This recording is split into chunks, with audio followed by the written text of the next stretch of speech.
Olá, boa noite a todos e a todas, irmãos e irmãos, graça e paz. Vamos então, neste momento, estamos neste momento aqui para poder compartilhar mais um pouco da palavra de Deus com vocês. De manhã eu tentei gravar um vídeo e infelizmente não consegui.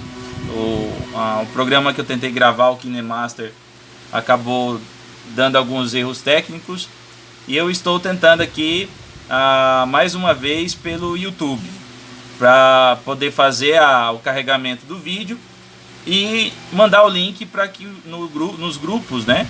Para que você mandar o link via WhatsApp para que vocês possam acessar.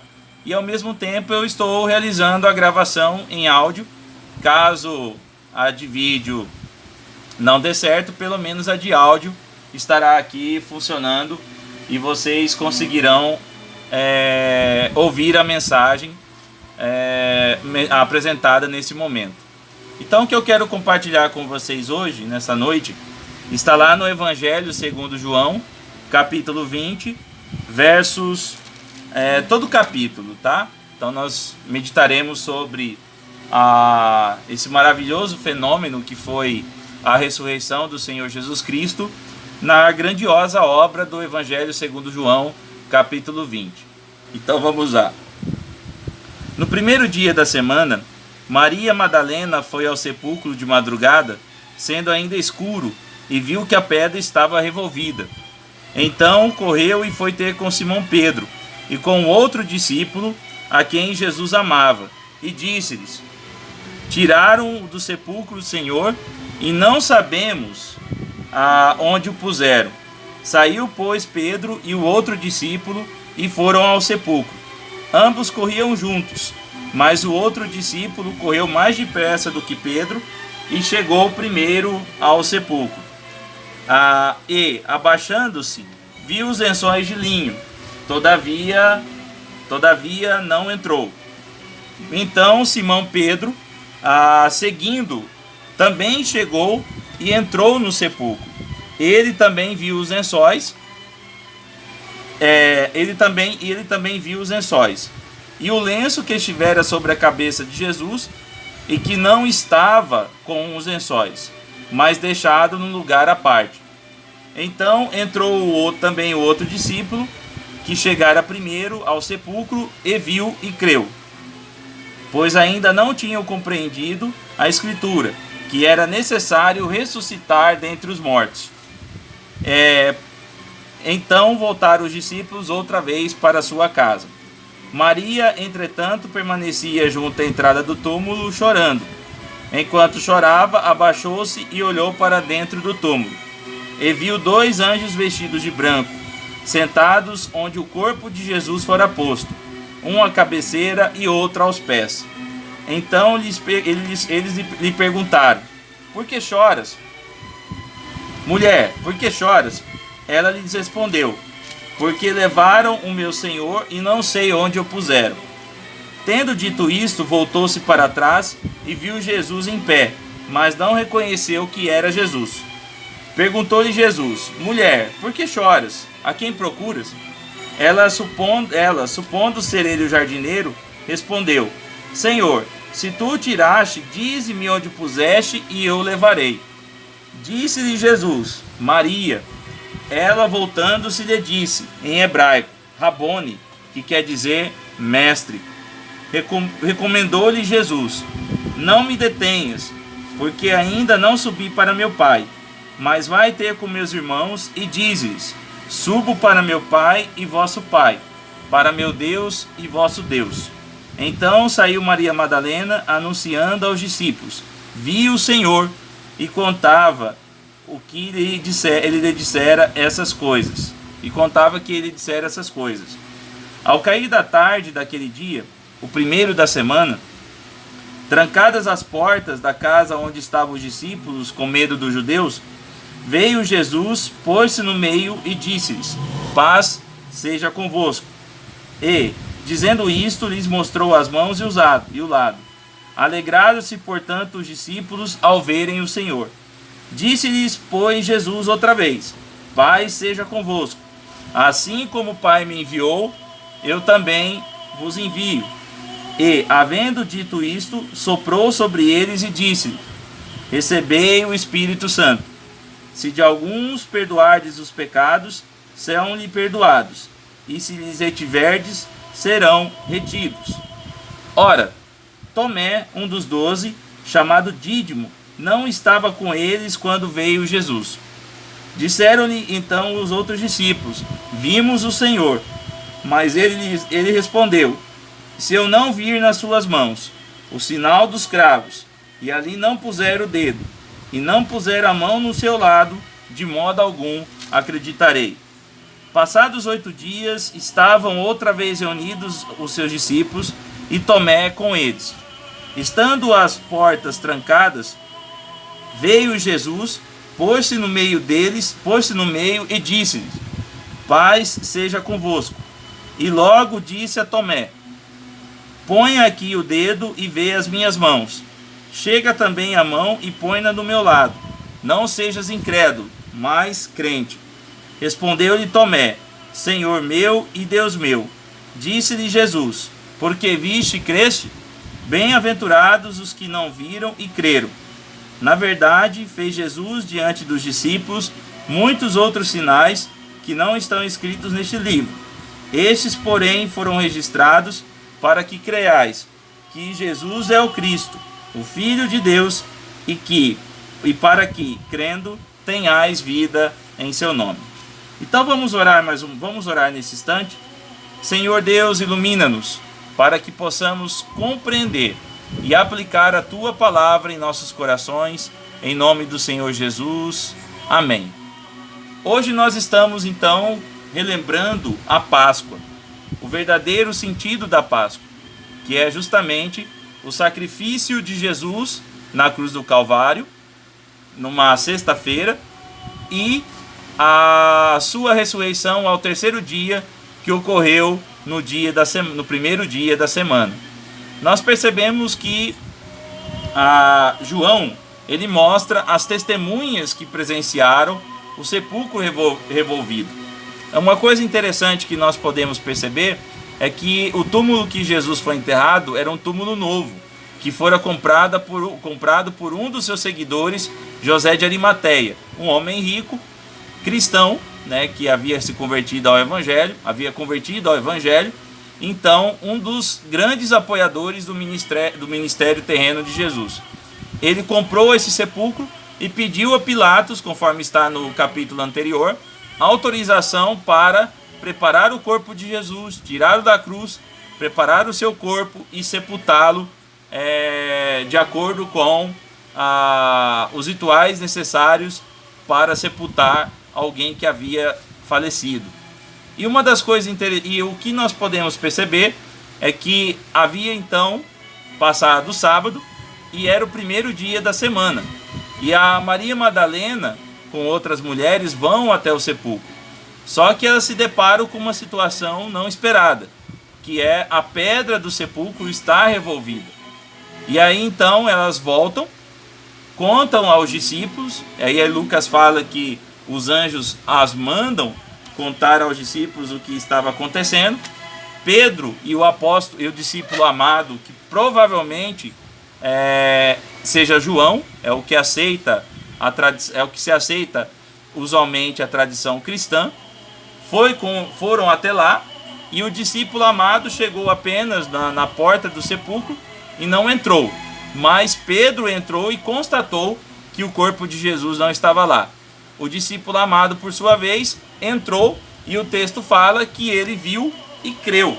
Ou seja, creu no relato das mulheres, né? O que as mulheres falaram: olha, ele não está mais lá, o corpo não está lá. Então ele entra, vê e crê. E o texto no versículo 9, a passagem, fala assim: porque ainda não tinham compreendido a Escritura, que era necessário ressuscitar ele dentre os mortos.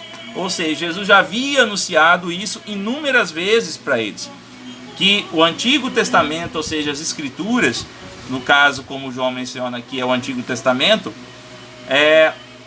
já havia algo referente à pessoa de Jesus, e o próprio Jesus mostra essa interpretação para os discípulos. Ora, já é falado algo sobre mim no Antigo Testamento, que eu vou morrer, mas que eu vou ressuscitar dentre os mortos, num corpo novo e glorificado, conforme diz, por exemplo, Isaías capítulos 52 e 53, sobre o servo sofredor, né? E aí nós percebemos que depois Maria Madalena fica ali chorando, os anjos aparecem para ela e falam, mas por que você está assim, né? Por que você está chorando? Né? Aí o próprio Jesus aparece para ela e faz a mesma pergunta.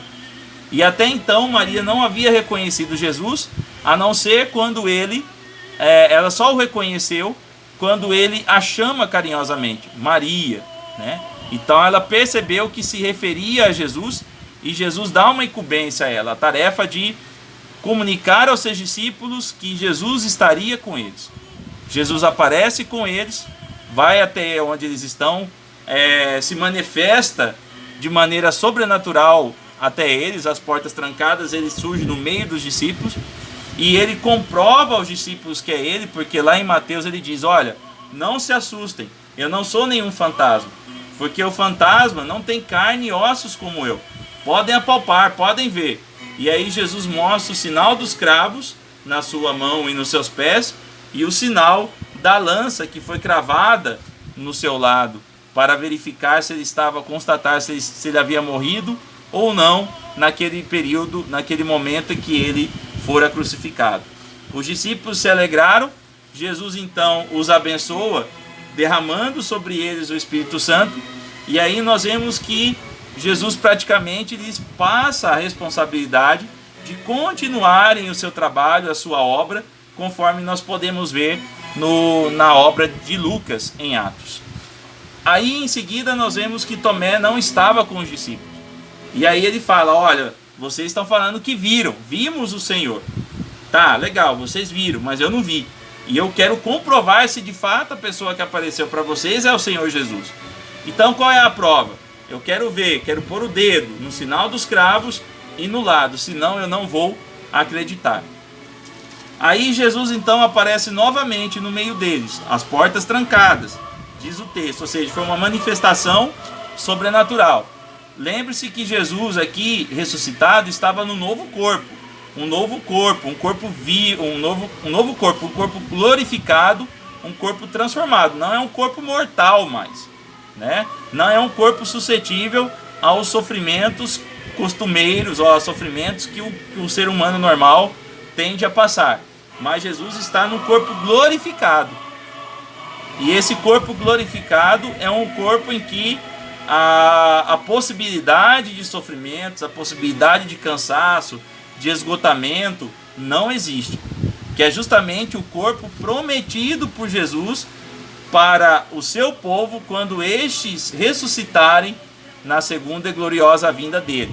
E aqueles que estiverem vivos terão o seu corpo instantaneamente transformados, imediatamente transformados, né, em corpos incorruptíveis. Então Jesus aparece ali, Tomé o vê, e Jesus chama Tomé, fala, olha Tomé, comprove, não seja incrédulo agora, porque agora o que você pediu eu estou comprovando. Então não seja incrédulo, mas creia, toque, porque você queria essa prova. E aí quando Tomé toca, Jesus diz, Tomé diz, Senhor Deus, Senhor meu e Deus meu. Aí Jesus fala para Tomé assim, você creu porque você viu? Bem-aventurados são aqueles que não viram isso, não testemunharam as coisas que você testemunhou e creram. Ou seja, aí nós veremos a importância do elemento fé. E por fim, os versos 30 e 31, que fala que Jesus fez inúmeros sinais, inúmeros milagres, grandiosas coisas diante dos discípulos que não foram registrados, mas inspiradamente e usando a inteligência, João separou aquelas importantes, necessárias e suficientes, digamos assim, para que aqueles que viessem a ler, pela fé, crescem que Jesus é o Cristo, o Filho de Deus enviado, e que, confessando-o como Senhor, herdassem então a vida eterna. Então, quais são as implicações que esse texto traz para nós? Neste momento em que nós relembramos o verdadeiro sentido da Páscoa, que é o sacrifício de Jesus como Cordeiro Pascal, morto para nos redimir, e a sua ressurreição como a garantia de que, acabando a nossa temporalidade, isto é, existência neste mundo, nós continuaremos numa vida após a morte, aguardando a plena consumação, ou a consumação da obra de Cristo na sua segunda e gloriosa vinda, com a garantia da vida eterna, com a garantia de receber um novo corpo, um corpo glorificado, e assim vivermos para sempre, deixando de estar embaixo do horizonte da temporalidade. A temporalidade no novo céu e na nova terra não será mais um constitutivo nosso, não será mais algo que experimentaremos, né?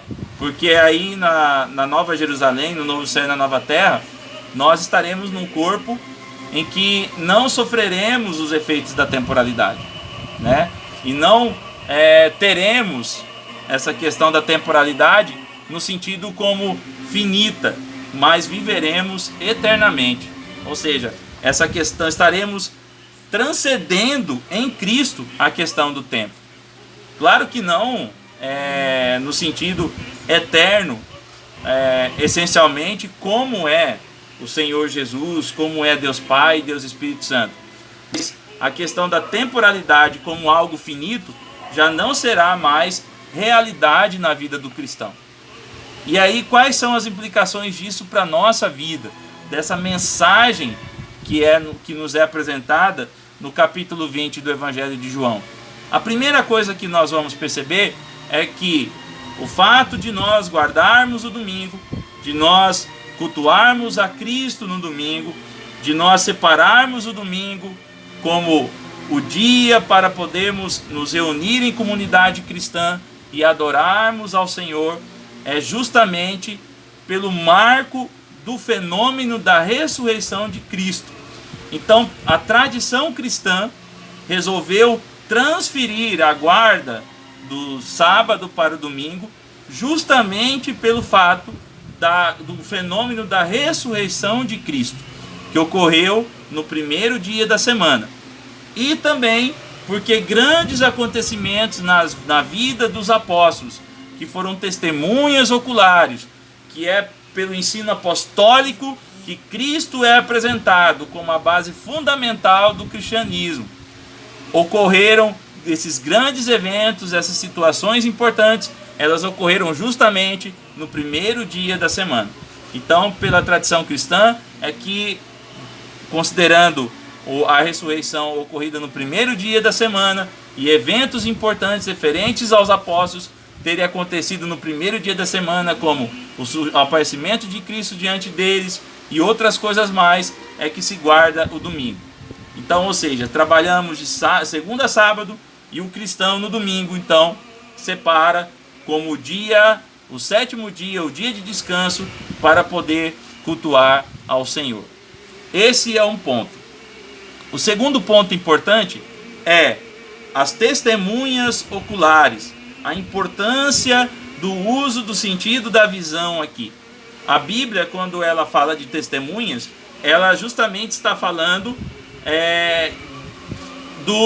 do principal sentido do nosso corpo para obter conhecimento, conforme diz Aristóteles na obra Metafísica, que é o sentido da visão. Então, ou seja, de todos os sentidos que nós temos no nosso corpo, o sentido da visão é o sentido que tem a primazia sobre os demais e é o preferencial entre os demais. Aristóteles dizia isso e Santo Agostinho também diz isso nas Confissões. Ele fala, olha, o sentido da visão é o mais importante. Tanto é que os demais sentidos acabam usurpando o significado do sentido da visão para apresentar-se no sentido, na perspectiva de falar, ver com as mãos, ver com a boca, ver com o nariz, ver com os ouvidos. porque o sentido da visão é o mais importante.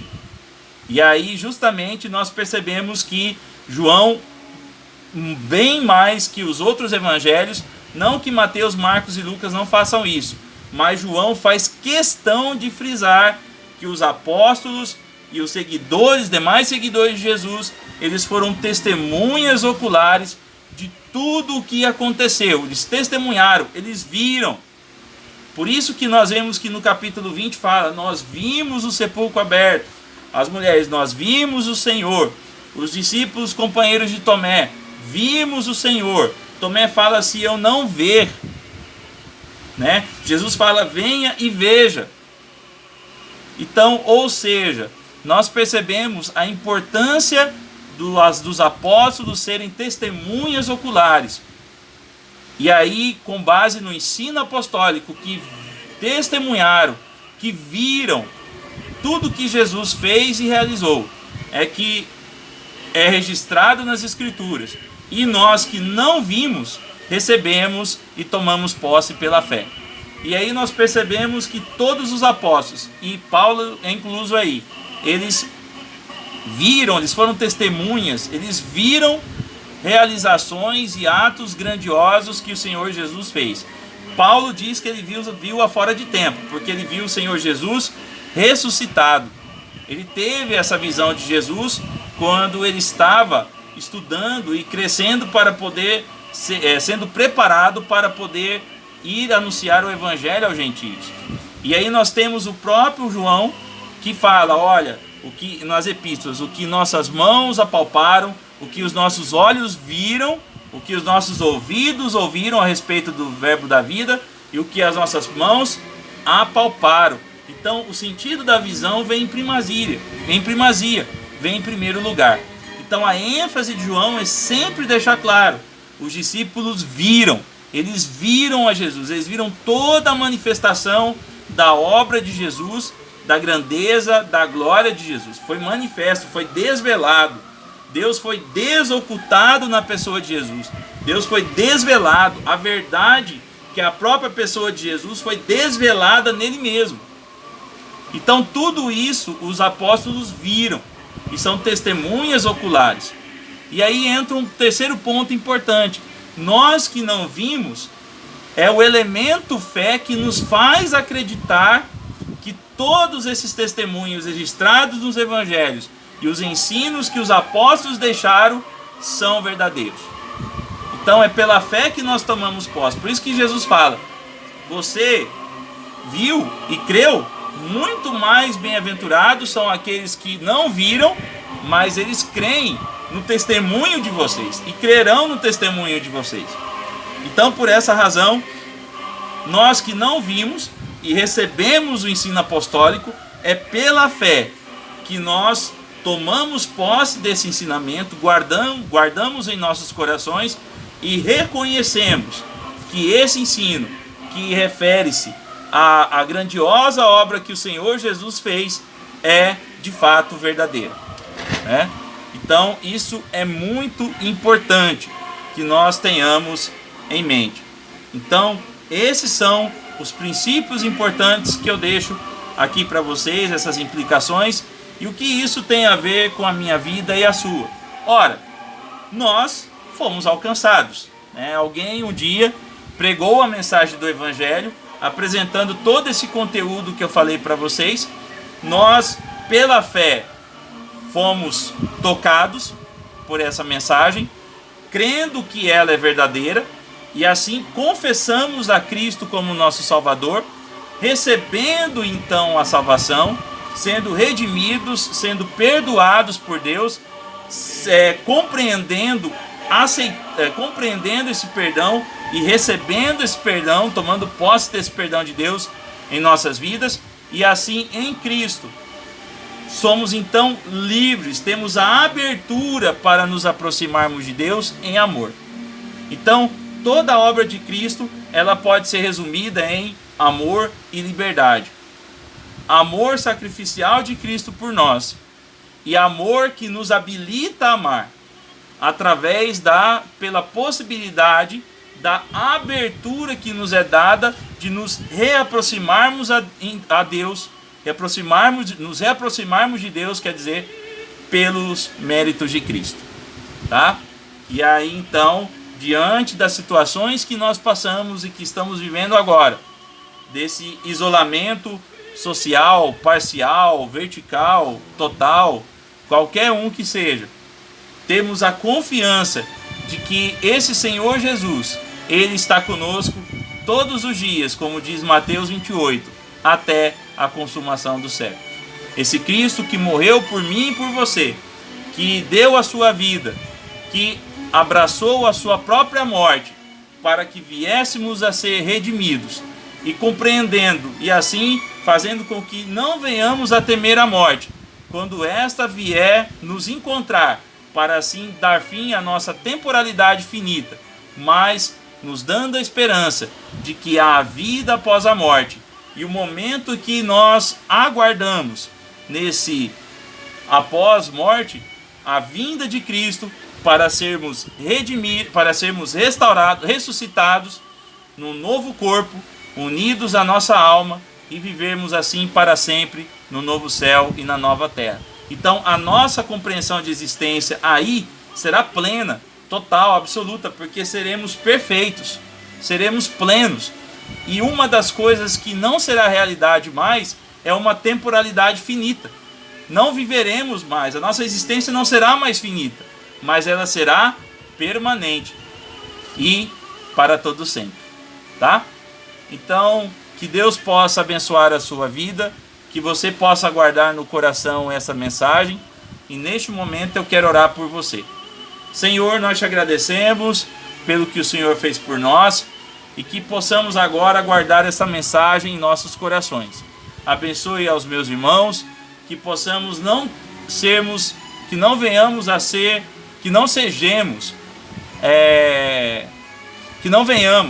melhor dizendo, que não sejamos, atormentados pelo medo, mas lembrando do ato sacrificial que o Senhor realizou por nós, que possamos confiadamente nos aproximar cada vez mais de Deus em amor, com a liberdade que nos foi dada pelo ato do Senhor Jesus, que pelo seu ato de amor nos deu a liberdade e nos capacitou a amar a Deus, nos reaproximando dele e nos reconciliando, e assim amando a Deus também, amando ao nosso próximo verdadeiramente. É assim que nós oramos ao Senhor e nós pedimos que o Senhor nos dê uma semana maravilhosa. Peço isso para os meus irmãos e irmãs, e para que o Senhor nos abençoe ricamente, em nome do Senhor Jesus, em teu nome, Jesus, para o louvor do Senhor. Amém. Queridos, queridas, que Deus abençoe ricamente as suas vidas. Uma ótima semana, um bom final de domingo e um pouquinho aí para vocês do oratório de Handel Messias.